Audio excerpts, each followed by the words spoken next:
Une rencontre était organisée à la librairie Ombre Blanche samedi 19 septembre 2020 avec Betty Milan. Betty Milan s'est formée à la psychanalyse auprès de Jacques Lacan et est diplômée en médecine de l'Université de Sao Paulo. Elle est l'auteure de nombreux romans, essais, chroniques et pièces de théâtre. Elle présentait ce jour-là son ouvrage « De vous à moi » aux éditions RS en conversation avec Serge Vallon. Bonne écoute.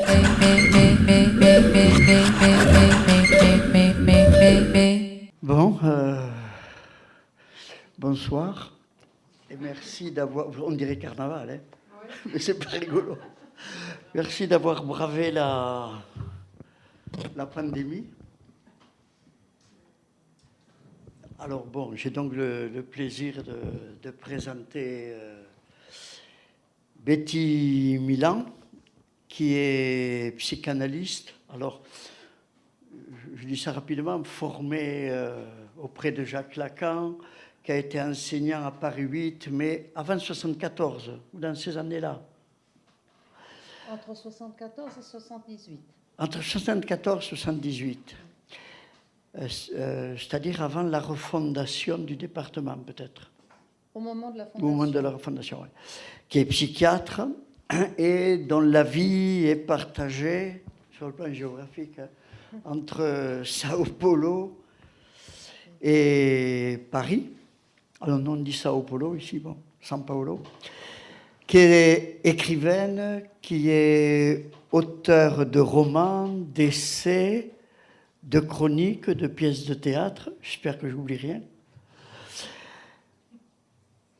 Et vous, d'ailleurs, vous rendez compte de votre rencontre avec Jacques Lacan dans un ouvrage qui s'appelle Le cerf-volant et le docteur. Et le perroquet et le docteur. Le perroquet et le docteur. Et alors, je ne sais pas pourquoi, j'ai trouvé une traduction où ils disent le cerf-volant. Ah oui. Alors, je me dis, tiens, ça, oui, bon. C'est le mien, peut-être, cerveau. Bon. Et vous avez produit des travaux, alors je ne sais pas si c'est le bon mot, mais on va dire d'anthropologie psychanalytique ou d'anthropologie à partir de la psychanalyse sur la culture brésilienne, la place de la fête. Et j'ai repéré notamment la question du football, mais bon, évidemment, ça c'est inévitable. Dont un ouvrage qui doit s'appeler Le pays de la balle. Le pays du ballon rond. Le pays du ballon rond. Alors, toujours même traduction que j'ai trouvée pourtant dans des médias français. Hein. Et parmi les fictions, alors il y a quand même L'amant brésilienne, là je suis à peu près sûr de la traduction, en 2003, et qui a été adaptée au théâtre.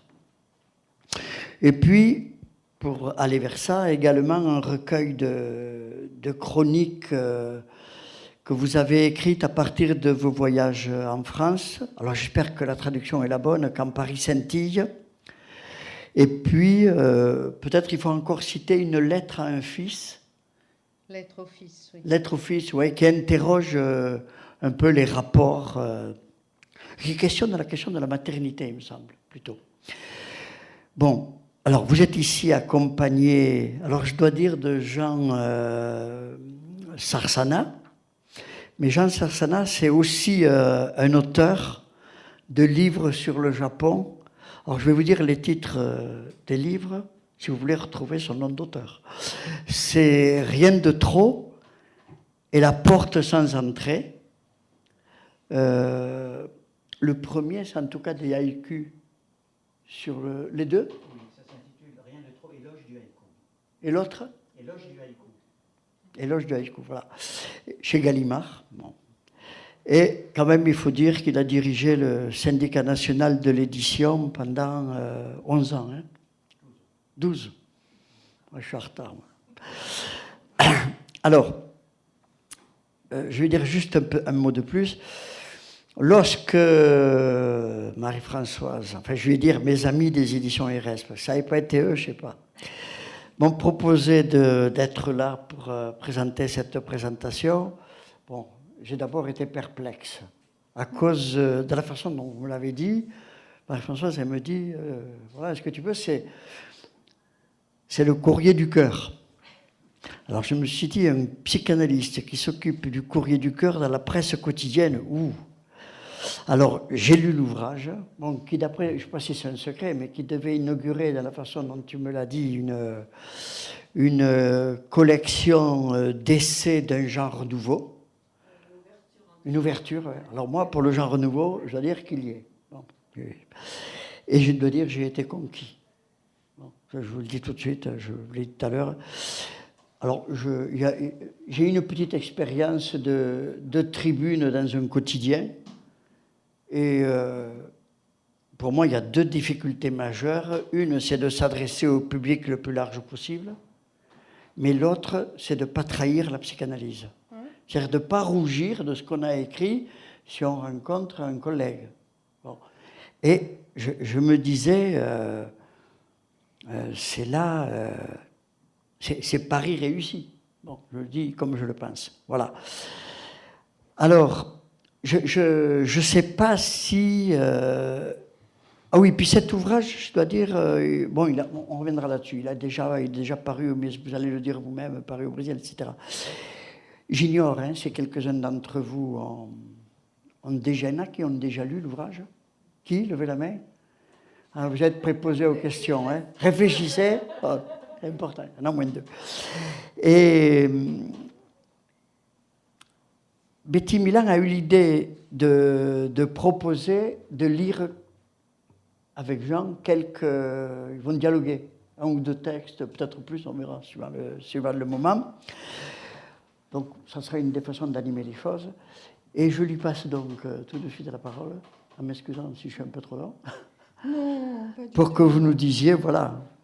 Bon, alors, Tal.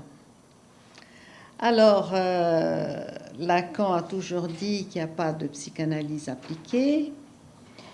Et moi, je me demandais comment est-ce que je peux faire ça sans, d'une part, justement, trahir la psychanalyse qui consisterait à répondre aux demandes et d'autre part en atteignant un grand public.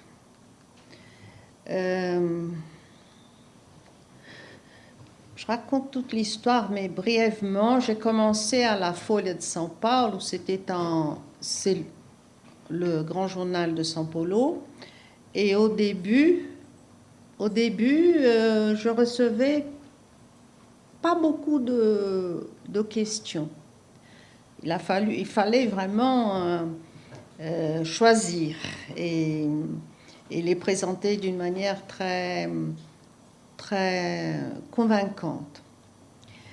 Puis petit à petit, ça augmentait, mais la folie, ça s'appelait Parle lui, mais c'était en portugais, c'est Fala com ela, ça veut dire parle à elle. Avec elle. Parle avec elle. Avec elle. Et c'était inspiré du film de Almodovar. Bon. Habla con ella. Puis à un moment donné, la Folha de São Paulo, qui est un journal très, très particulier, a décidé qu'il fallait aussi qu'il y ait un parle avec lui. Là, j'ai commencé à ne pas aimer parce que je me disais, bon, l'analyste n'a pas de sexe. L'analyste, c'est l'analyste. On ne peut pas... Donc, je suis quand même restée 2 ans à la Folle. Et à un moment donné, ils ont censuré une de mes réponses. La réponse que je donnais à une femme qui avait eu déjà 4 enfants qui étaient délinquants et qui allait avoir un 5e. Alors je lui dis, bon, si l'avortement était légal, je vous proposerais d'avorter. Alors la Folle, elle m'a dit, non, on ne peut pas publier cette réponse, ça va poser un problème avec l'Église, etc. Et je n'étais pas très contente. À ce moment-là, la Veja, qui est le grand hebdomadaire du Brésil, m'a proposé d'écrire dans son site. Et j'ai donc passé à la Vege où ça a été fait avec vraiment toute la liberté possible. J'avais une éditrice, l'éditeur est très important. J'avais une éditrice je lui demandais comme c'est arrivé, je recevais à un moment donné 100 000 questions, où il y avait 100 000 clics. Peut-être que je ne recevais pas 100 000 questions, mais il y avait 100 000 personnes qui fréquentaient l'espace et qui est devenu un espace d'échange sur les questions sentimentales, affectives dans la presse. Donc, mon éditrice choisissait les questions auxquelles je devais répondre et j'ai décidé d'être très disciplinée et je répondais exactement aux questions qu'elle me passait. Et bon, donc ça a duré presque plus de 4 ans. En même temps, j'écrivais dans la revue, j'avais une chronique dans la revue imprimée. Et mon éditrice brésilienne, qui est la Record, où j'ai une quinzaine de livres, a décidé de rassembler ça dans des livres. Et voilà, donc ça c'est l'origine de Vous à moi, qui après a été traduit, que j'ai présenté à Marie-Françoise, qui en a fait un bel ouvrage. J'aime beaucoup la forme du livre, la façon dont les textes sont présentés. Et c'est un livre qui a beaucoup à voir avec ce lieu, parce que son thème fondamental, c'est l'amour. Et c'est ici, en Occitanie, que l'amour est né, le discours amoureux avec les troubadours. Donc je me sens tout à fait chez moi, dans ce lieu, dans cette librairie qui est admirée par tous ceux qui aiment le livre. Bon, donc une fois que j'ai accepté le défi, il fallait savoir, et je l'ai aussi accepté parce que je me suis rendu compte que d'autres écrivains brésiliens l'avaient fait, dont un grand dramaturge qui s'appelle Rodrigues. Il le faisait comme s'il était une cartomancière, avec un pseudonyme, Myrne, et Clarice Lispector, qui est connue en Europe aussi. Mais à part les Brésiliens, il y avait la référence à Sénèque, qui a fait une partie de son œuvre en répondant à des questions des amis, qui lui a été adressées par des amis, et dont les thèmes sont la vie, l'amour et la mort, qui sont les thèmes de ce livre. Puis après, je pense que c'est-à-dire que j'ai donc pris le parti de répondre comme un écrivain qui a une formation analytique, et non pas comme d'habitude les analystes ont fait ça, c'est-à-dire que je n'ai donné aucune illusion de guérison. Il n'y a pas de guérison par la presse, mais celui qui fait un courrier du cœur peut aider l'autre à trouver un chemin, ou au moins à le chercher. Donc, c'était la position que j'occupais, d'écrivain qui avait une formation d'analyste, et j'ai répondu à toutes sortes de questions. Il y avait même des questions qui m'étaient adressées par des gens de la favela, des gens qui m'étaient adressés par des gens de la police. Je pense d'ailleurs que ce texte n'a pas été publié dans ce livre. C'était un policier qui m'a écrit en me disant « Mais comment puis-je utiliser mon autorité sans être violent, autoritaire et violent ?» Donc il y avait les questions les plus intéressantes qui demandaient vraiment une réflexion assez profonde. Mais pour le faire, et je pense qu'il y a là une méthode, après avoir présenté le livre en France, je me suis rendu compte qu'il y a une méthode qui peut être transmise à d'autres qui veulent faire ce travail. C'est-à-dire qu'il s'agit d'analyser rigoureusement le texte de celui qui pose la question, de souligner les répétitions, les lapsus, l'emphase, les erreurs, comme on fait dans la consultation psychanalytique. C'est-à-dire qu'on peut transposer des connaissances qu'on a dans la consultation analytique à la presse. Et puis, d'essayer de faire de sorte à ce que le cas singulier puisse être... que les autres lecteurs puissent s'identifier dans le cas singulier. Et pour cela, le meilleur recours, c'est la référence au théâtre et à la littérature. C'est-à-dire qu'une histoire de jalousie peut vous rapporter, peut être référée à Shakespeare, une histoire d'amour à Dante, ou Juliette, ou d'autres. Donc il y a beaucoup de références à la littérature, au théâtre et à la philosophie. Il y a quelques idées de base dans ce livre. C'est que d'une part, il faut tout faire pour se libérer des préjugés, des préjugés et des contraintes sexuelles, et pour ne pas être continuellement soumis à son inconscient et interpréter ses manifestations lorsqu'elles sont là. Celui qui répond, qui fait le courrier du cœur, peut donner des indications dans ce sens-là. Parce que quand on parle à une personne et qu'on le fait d'une manière qui peut atteindre d'autres, tous les autres peuvent s'identifier et apprendre.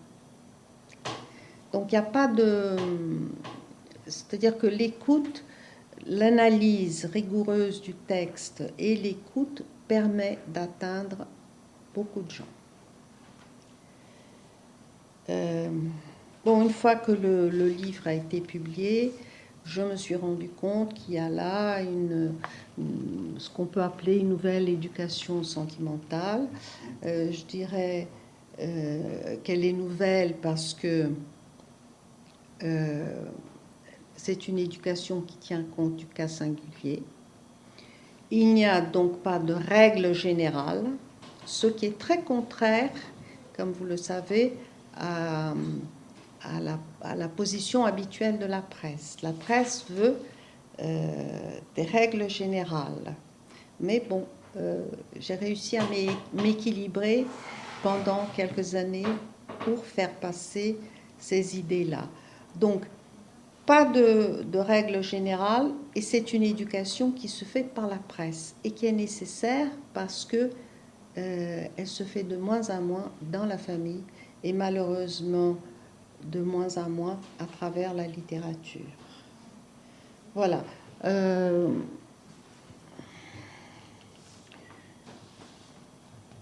Bon, ce qui concerne la vraie liberté sexuelle, je tiens à dire qu'il n'y a pas de vraie liberté sexuelle sans liberté subjective. C'est-à-dire que si on ne peut pas dire non aux propositions, enfin je me souviens que dans les années 70, les femmes étaient harcelées, il fallait toujours dire oui et les hommes étaient obligés d'avoir une activité sexuelle intense. Et je dis dans le livre que le sexe n'est libre que s'il échappe à l'incrimination, à la contrainte et à la compulsion.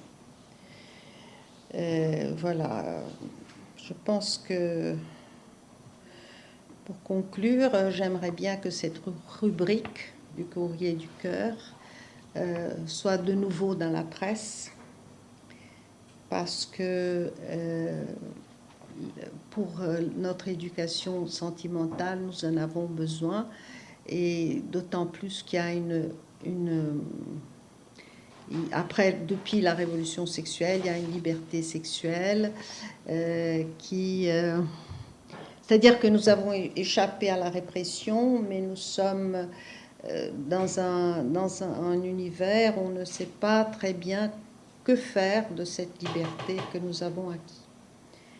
Donc, pour savoir, il faut pouvoir déchiffrer sa propre subjectivité, être attentif à elle.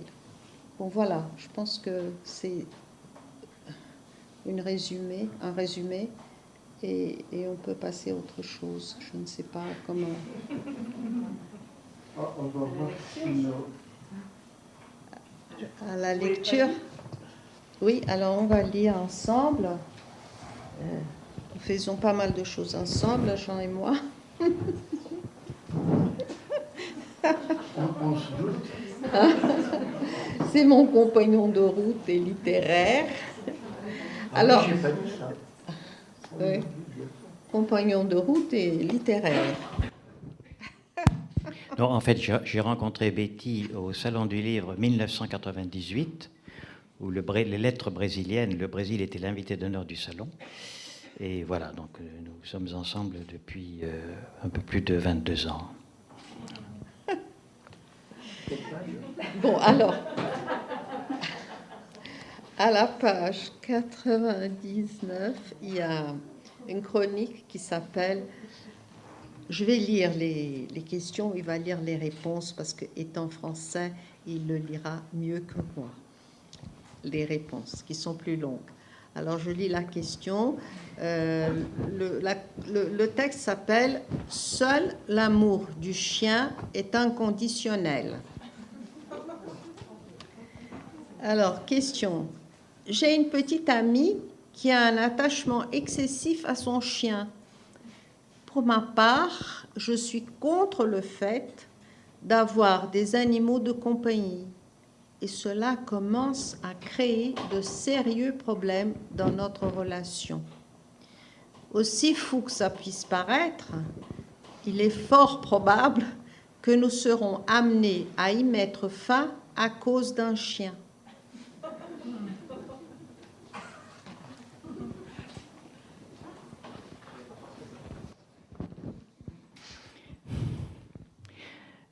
La psychanalyse a pour berceau la langue allemande. Et la langue française lui a donné un second souffle avec l'œuvre de Jacques Lacan, fondée sur un retour à Freud. Le psychanalyste a forgé le concept de par-l'être, qui renvoie à l'être humain et signifie l'être de la parole. Les êtres humains sont donc des par-l'être. Mais pour Lacan, on pourrait considérer que le chien aussi en fait partie. S'il ne parle pas, il écoute le maître. Et s'il est bien dressé, il lui obéit.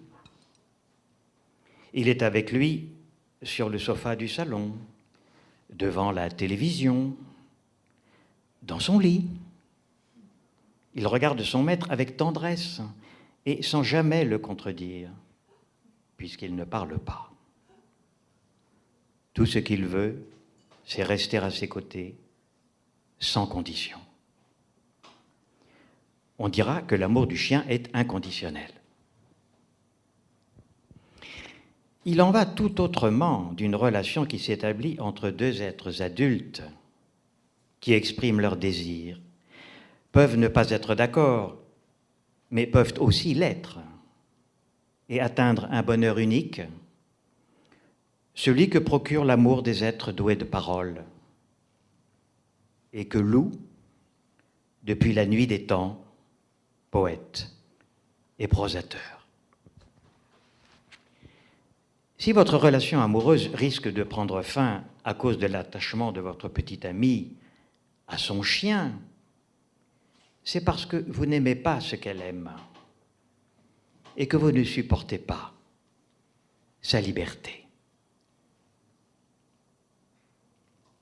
Si l'amour requiert une certaine harmonie, il exige aussi de l'amant qu'il respecte la liberté de l'aimer. Apparemment, entre vous, il n'y a ni l'un ni l'autre. demandez-vous si vous l'aimez. Par ailleurs, il serait bon de vous interroger sur votre refus des animaux de compagnie, lesquels ont de tout temps été chéris, notamment par les artistes et les écrivains. Pour Chateaubriand, par exemple, le chat était un animal philosophique, miroir de lui-même. À propos de Micetto, le chat dont le pape Léon XII lui avait fait cadeau, il raconte dans les Mémoires d'outre-tombe qu'il cherche à lui faire oublier l'exil, la chapelle Sixtine et le soleil de la coupole de Michel-Ange sur laquelle il se promenait loin de la terre. Merci Jean. Alors, il y en a que ça fait rire. Oui, c'est arrivé à une de mes amies. Et qu'est-ce que vous lui avez dit? Non, elle n'a pas eu le temps de... On va lui lire la réponse. Elle n'a pas eu le temps, malheureusement, de s'opposer à quoi que ce soit. Son ami l'a quitté pour le chien. Mais du coup, ça nous a fait beaucoup rire. Voilà. On lui lira la réponse, effectivement. Mais moi, c'est une... Enfin,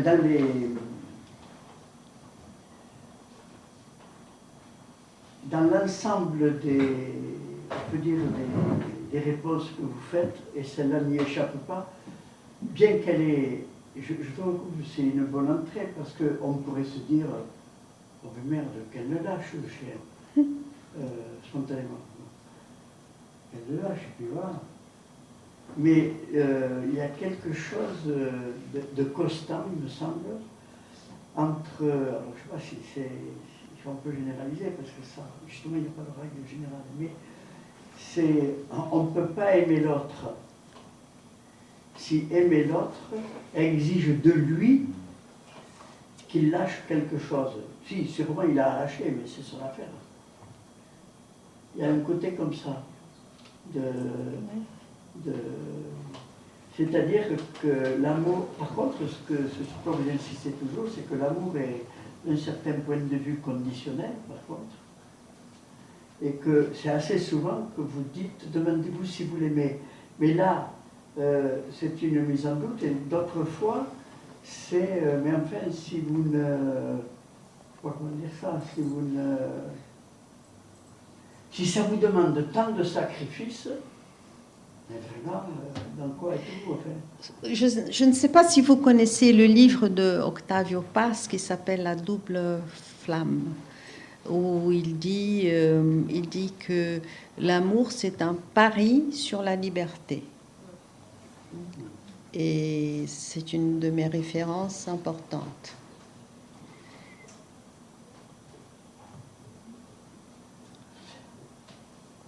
Dans ce cas-là, du coup, la question qu'on vous a posée, on dirait plutôt que c'était une surprise en fait de la personne de se rendre compte que l'autre avait besoin d'aimer ou pouvait aimer quelqu'un d'autre, un animal.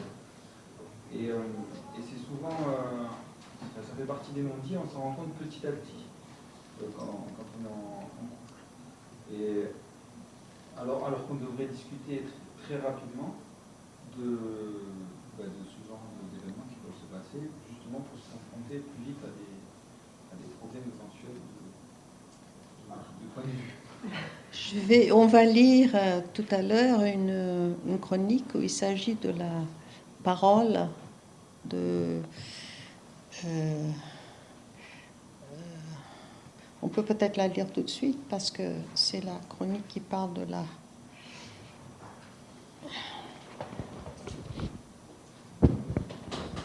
C'est la voie du milieu, c'est ça? Vous savez, il y a 80 chroniques. Hein,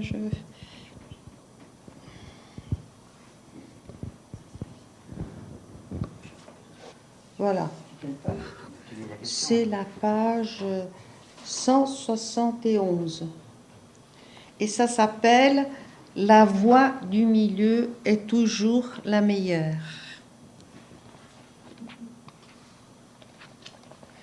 Alors, la question. J'ai un frère de 3 ans, mon aîné. Nous avons toujours été très liés. Un jour, quand j'avais 13 ans, il a proposé que nous nous embrassions comme des amoureux. J'ai été d'accord et nous l'avons fait plusieurs fois. En ce qui me concerne, par curiosité, il ne s'est rien passé de plus, mais cela m'a marqué de manière étrange. Quand j'ai grandi et que j'ai connu d'autres personnes, mon frère est devenu très jaloux et s'est mis à me surveiller sous prétexte de me protéger. Un jour, il m'a surprise dans un moment d'intimité avec un petit ami. Il a été furieux et m'a dénoncée. Il a raconté à mon père, qui a toujours été très sévère, et j'ai été sévèrement punie. Dès lors, ma vie est devenue un enfer.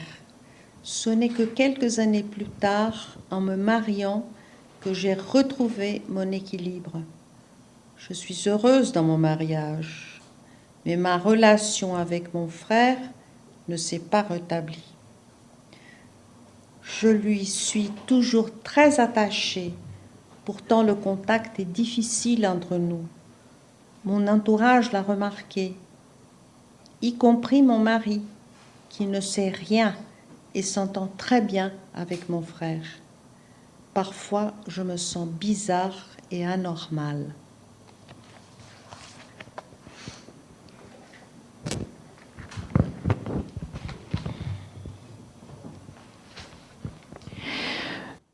Votre phrase, en ce qui me concerne par curiosité, a attiré mon attention. Pourquoi l'avez-vous écrite?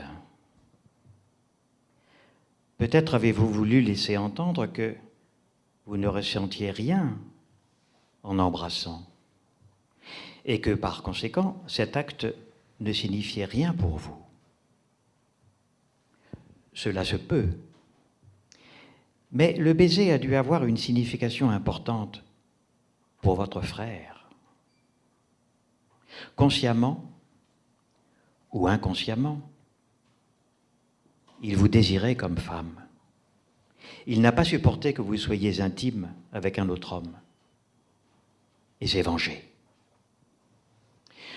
Quoi qu'il en soit, personne ne peut enfreindre la loi de prohibition de l'inceste, qui concerne la relation sexuelle entre parents et enfants et entre frères et sœurs. Dans toutes les sociétés que nous connaissons, l'inceste est prohibé et l'infraction à la règle sévèrement punie. Il s'agit d'une règle universelle par le biais de laquelle s'effectue le passage de la nature à la culture. Je crois que pour surmonter le problème avec votre frère, il vous faut parler tous les deux sérieusement de ce qui est arrivé par le passé. Avec la parole, on trouve toujours une porte de sortie, parce qu'elle modifie la réalité vécue. Il s'agit du meilleur antidote à la souffrance humaine. S'il s'avère difficile d'avoir cette conversation seule avec votre frère, vous pouvez avoir recours à un spécialiste qui, en plus d'être témoin de ce que vous direz, saura vous orienter pour parvenir à une relation véritablement fraternelle. Pour ce faire, il faut renoncer au culte de l'amour ou de la haine dans lequel vous avez sûrement été élevé par un père très sévère. L'éducation requiert la sévérité, à condition qu'elle ne soit pas excessive. Sinon, il en résulte la transgression. Le père très sévère n'exerce pas correctement sa fonction paternelle. Non seulement il n'apprend pas à respecter la loi, mais il pousse ses enfants à l'enfreindre. Il est possible que votre frère et vous soyez tombés dans les mailles de la rigueur paternelle. Dans l'éducation, comme dans la vie, la voie du milieu est toujours la meilleure. Merci, Jean. Non, ça se regarde. Je reviens sur l'histoire d'avant. Vous répondez à la question posée par cet homme de la place prise par le chien pour sa femme. Mais inversement, la femme donc, pourrait, par amour pour lui, faire aussi un effort dans l'autre sens. C'est là que tout commence, c'est-à-dire que c'est le dialogue entre deux, pour savoir effectivement quel est le sacrifice de chacun, quel est l'effort que chacun fait pour l'autre. Là, il y a une réponse un peu unilatérale de lui vers elle, il pourrait y avoir l'inverse, et en tout cas un dialogue. Ouais.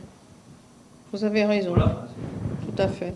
Et là, ce n'est plus un sacrifice, c'est un effort, parce que c'est un effort pour que l'amour puisse se réaliser, puisse continuer.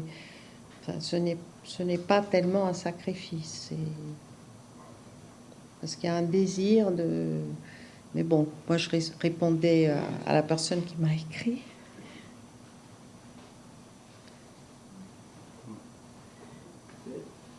C'est-à-dire, il me semble qu'on ne peut pas traiter de cette question comme d'une négociation. On n'a affaire qu'à celui qui... Enfin, vous n'avez affaire qu'à celui qui pose la question. Ouais. Si c'était elle qui posait la question, et de fait, tout change. C'est-à-dire, il n'y avait pas de suivi là. Elle, Il n'y a pas de suivi. il n'y a pas de suivi. Ça, c'est Voilà. des inconvénients. Après, moi, je suis frappé, alors ça, c'est pour revenir à la seconde question, comment sur un truc, bon, j'ai eu avec mon frère, on s'est embrassé sur la bouche quelquefois, mais finalement, aujourd'hui, je suis heureuse, mais lui, pas du tout, puis j'ai le souvenir quand même qu'il m'a fait un sale coup. Comment vous arrivez à mobiliser toute la structure? La prohibition de l'inceste, la naturiculture, tout est là, quoi. Mais tout est là dans son Ouais. texte. Il suffit de le prendre très au sérieux. Enfin, c'est-à-dire que, en fait, des fois, j'étais obligée de éditer la question parce qu'elle était, des fois, elle était très longue, trop longue. Donc, il fallait, sans trahir, la raccourcir, quoi. Parce que j'avais un espace. Mais tout est là. Oui, si je peux ajouter un petit mot, moi ce qui m'a frappé dans ce dernier texte, c'est que en fait l'issue, le chemin que propose Betty à la fin de sa réponse, il naît d'une petite incidente de la question qui est la sévérité du père, qui n'est pas du tout un élément central dans la question. Elle apparaît comme ça, mais ça fait partie de ces choses que le psychanalyste doit attraper au vol, comme un papillon qui passe. Et je trouve que ça illustre tout à fait le métier de psychanalyste et le savoir-faire. C'est-à-dire, c'est pas forcément uniquement s'intéresser aux grandes lignes qui sont données par l'interlocuteur, mais de déceler dans ce qu'il dit, sans y insister lui-même, ce qui en fait est peut-être la clé. Alors c'est peut-être pas la clé, mais peut-être que ça l'est. Et la fin, elle est sur le père et la sévérité. Et donc ça dédouane un peu les deux de leur rapport ambigu et conflictuel. Et ça, je trouve ça très intéressant comme façon de regarder les choses indirectement et de les voir comme elles doivent être vues et non pas forcément frontalement. Tout à fait. Excusez-moi. À chaque lettre, vous avez dû trouver une réponse appropriée avec un biais de réponse ce que vous trouviez le plus approprié par rapport à la question. Est-ce qu'un jour, ça vous est arrivé de douter de la réponse que vous avez apportée, comme vous n'avez pas de suivi en fait aux lettres?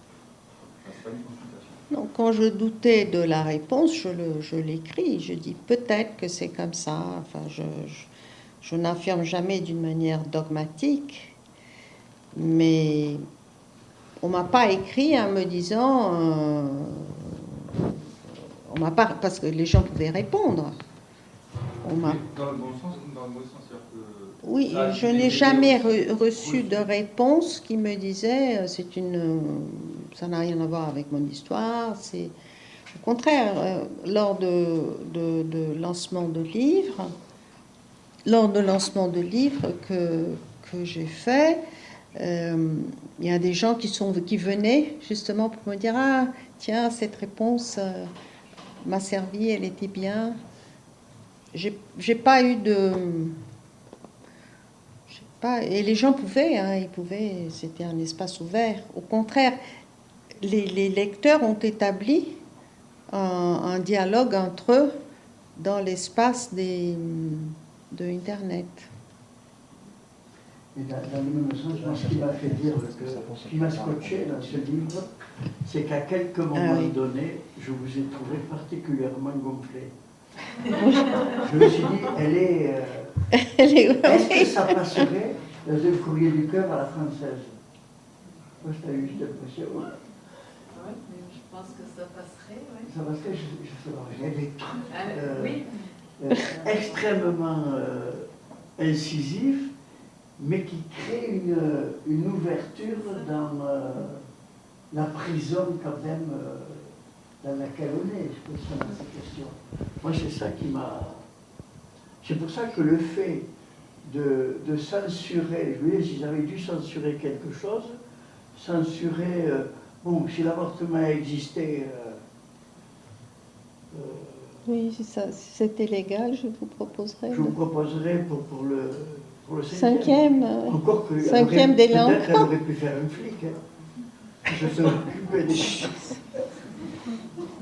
Non, mais là, au sujet que tu as, Jean m'a rappelé une autre chronique qui commence comme ça.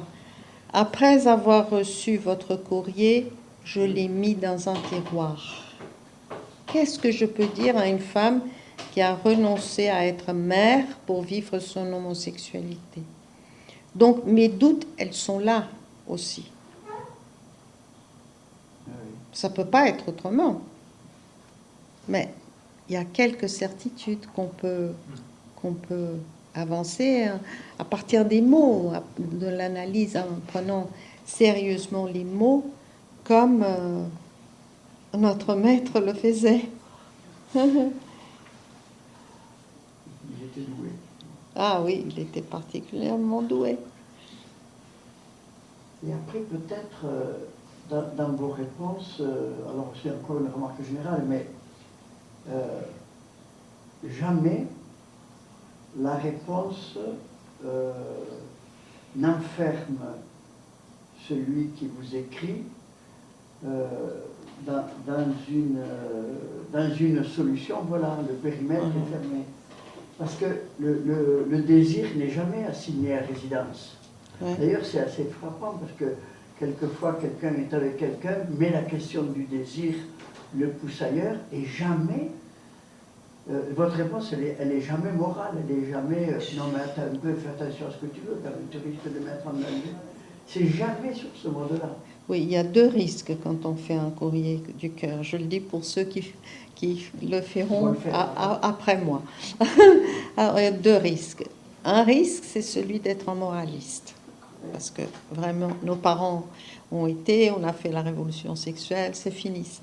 Le deuxième risque, c'est celui d'être un illusionniste, c'est-à-dire de se présenter comme quelqu'un qui a la solution.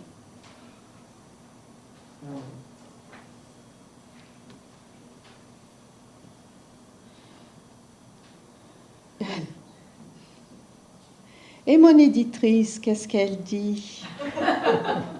À qui je dois l'édition, l'audace d'éditer ce livre? Mais moi, je suis ravie de l'avoir publié parce que c'est vraiment, ça donne une image de la psychanalyse vraiment ouverte sur le monde, sur les problématiques des gens, pas dogmatique, enfin, tout ce qu'on lui reproche à la psychanalyse, je trouve que là, on montre justement ce qu'elle elle est vraiment. Du coup, j'ai encore une question. Oui, Est-ce que c'est exactement la même version avec les mêmes textes que dans tous les pays? non, l'original brésilien qui s'appelle Par la L, comment? Non, qui parle écoute, non? Oui, oui, l'original, ce livre vient de qui aime écoute, mais nous avons choisi The Best Of. The Best Of pour le public français, pour les Français. Et évidemment, ça a été traduit, donc c'est pas traduction. Dans une traduction, il y a toujours des petites modifications qui doivent se faire d'ailleurs. Mais c'est ça, hein, en portugais, c'était... C'est-à-dire qu'il y avait plus de lettres, plus de questions? Il y avait plus, mais qui ne nous paraissait pas importante pour le public français. Mais à partir de cette édition, je pense que ça pourrait être publié dans n'importe quelle langue. Parce que le Brésil est un pays très bizarre. Vous le connaissez, alors vous savez, ce n'est ni l'Occident, ni l'Orient, ni l'Afrique. C'est vraiment autre chose. C'est un bordel. Et actuellement, avec un Bolsonaro au pouvoir.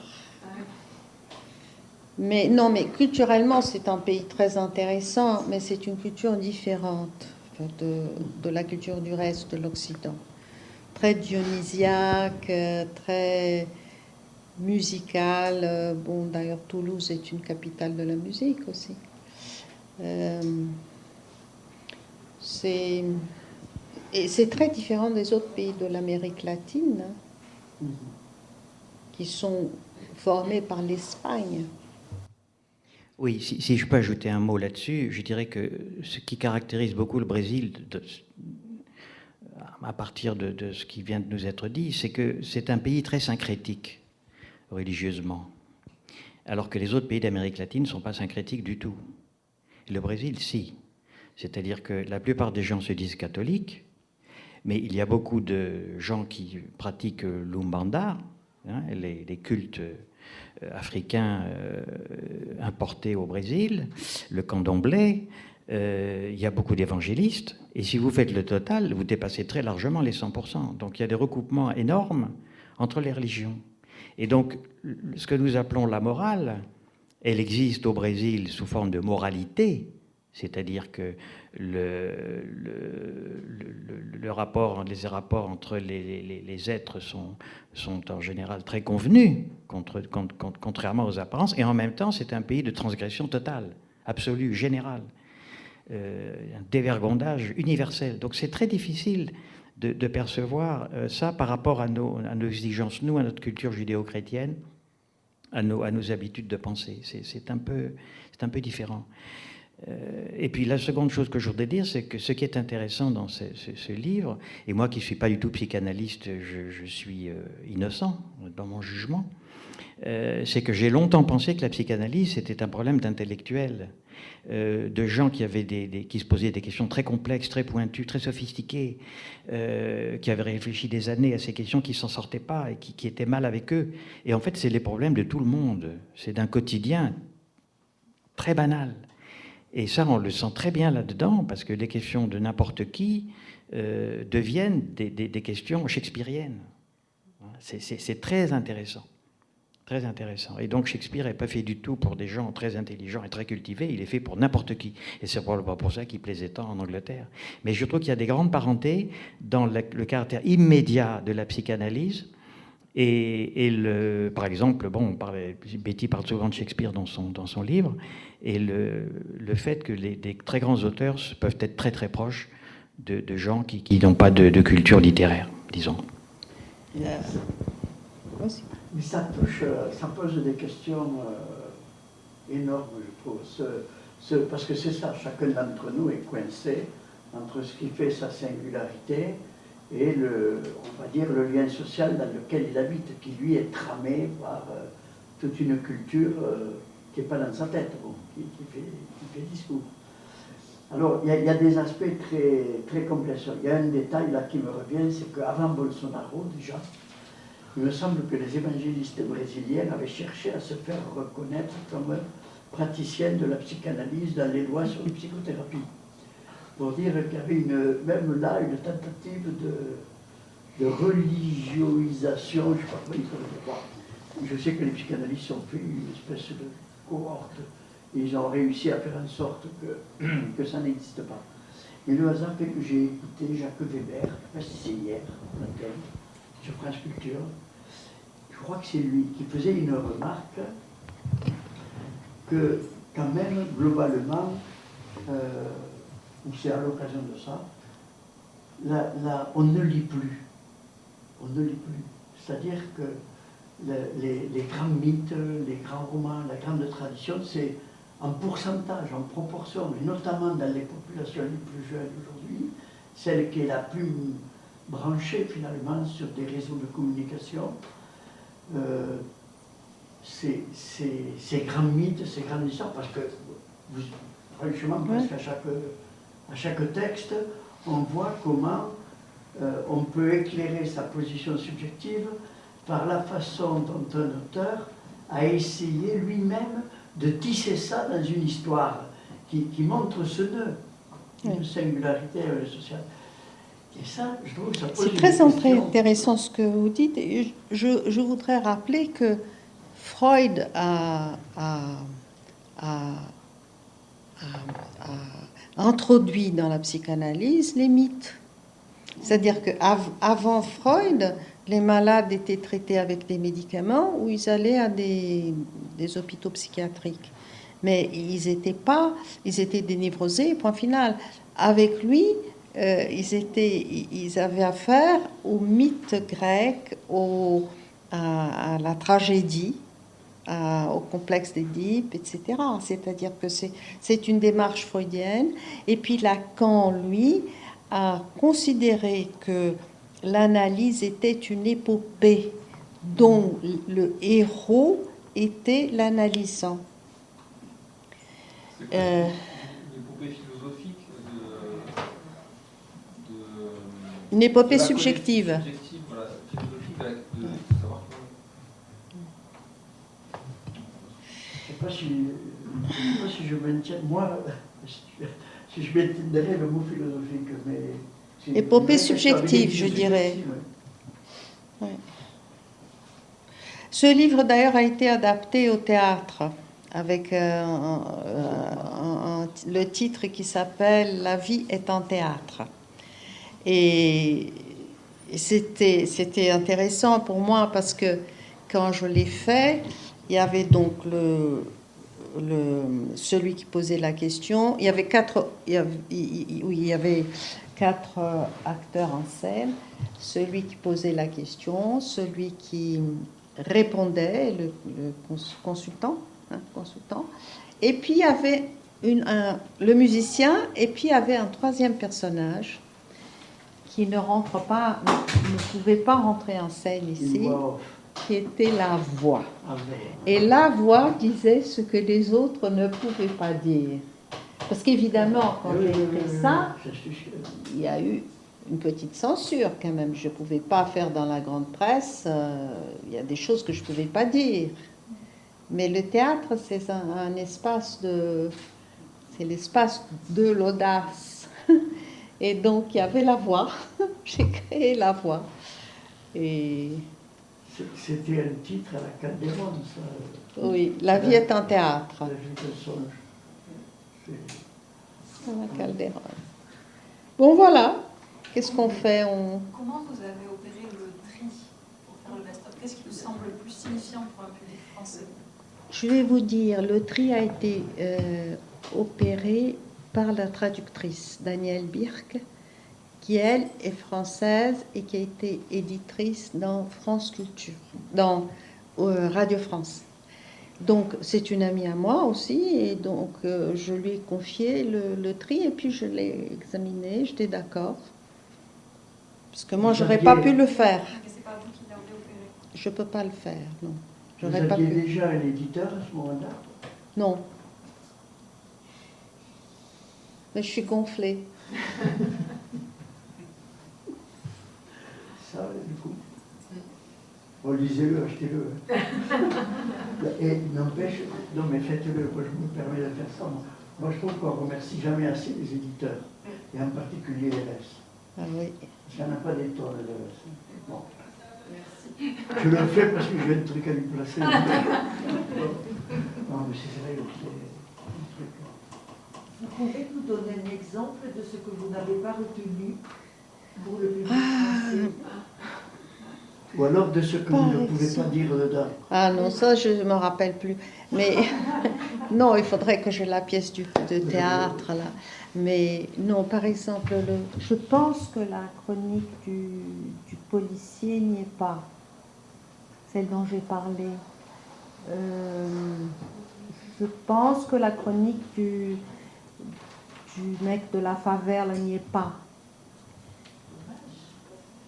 Mais la chronique du policier qui vous dit mais comment faire le pouvoir sans violence? Non, comment utiliser mon autorité Oui. sans être autoritaire, violent. C'est la même remarque que relevait Jean tout à l'heure avec le persévère. Oui. D'un certain côté. Le père violent, c'est le père pas frustré.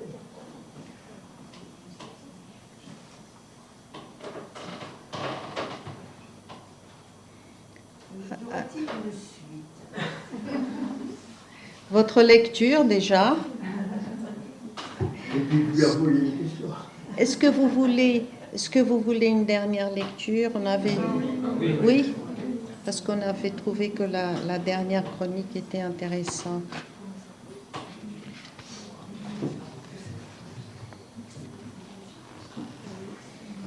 On fait le contraire. Toi, tu lis la question et je lis la réponse. C'est laquelle? Bon, je vais... Pour changer un peu. Où est là? Il faut qu'il ait le micro. Il faut qu'il ait le micro. Ah, c'est la dernière. Ah oui, allez, pas mal. J'y vais alors. Tu vas. Le titre. L'amour n'exige pas de preuves. Je fréquente depuis 3 ans un garçon qui a été marié et a une fille. Au début de notre relation, son ex-femme a tout fait pour la perturber. Aujourd'hui, j'éprouve parfois de la haine, une colère incontrôlable à l'égard de cette femme, même sans jamais la rencontrer. Mon petit ami et moi, nous disputons beaucoup, car je veux qu'il partage ma haine.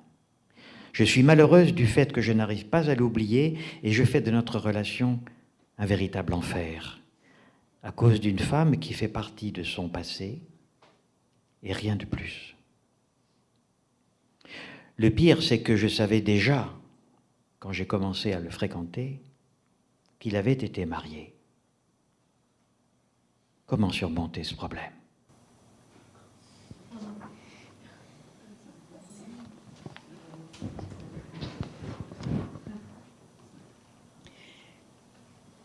Dis que tu hais ton ex-femme autant que moi.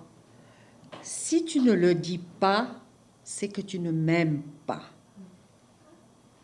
On dirait une telenovela. Telenovela, c'est le feuilleton brésilien. Mais c'est votre discours. Vous exigez de votre amoureux qu'il s'abandonne à la haine et prouve qu'il vous aime en souffrant et en étant comme vous. C'est insensé, parce que ça n'apporte aucun bénéfice, ou plutôt le seul bénéfice d'une satisfaction narcissique. Votre message m'a rappelé un poème de Drummond de Andrade, où il dit « Deux amants s'aiment cruellement, ils se mirent l'un dans l'autre et ne se voient pas. » En plus d'être cruel, votre exigence est aussi contraire à votre compagnon qu'à vous-même. Comment s'en libérer? En vous demandant, par exemple, quelle relation il y a entre le triangle actuel formé par vous, votre compagnon et l'ex-femme, et l'autre triangle, le premier dans lequel vous avez vécu, formé par vous, votre père et votre mère. La réponse permettra peut-être de comprendre pourquoi vous ne laissez pas l'ex exister dans le passé et n'occupez pas seul la scène du présent. Ou plutôt, pourquoi vous avez besoin d'être continuellement en compagnie de l'autre femme, en imaginant qu'elle menace votre vie. Qu'est-ce que cela a à voir avec votre mère? Vous êtes victime d'un plaisir masochiste. Il serait bien d'en connaître l'origine pour vous en défaire et comprendre que l'amour n'exige pas de preuves, que les preuves, c'est pour les athlètes, et que les amants s'aiment et c'est tout. Votre passion aujourd'hui est celle de la haine, qui se nourrit de la passion de l'ignorance. Surmonter le problème, c'est renoncer à ces deux passions. Et pour ce faire, vous devez vous pencher sur votre histoire. Voilà.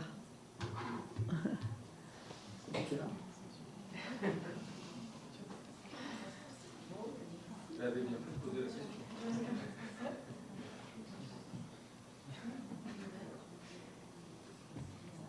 Ça revient souvent, la référence au plaisir masochiste dans votre...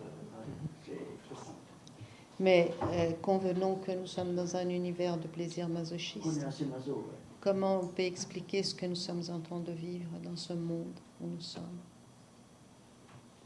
On va se mettre à discuter là. Merci en tout cas.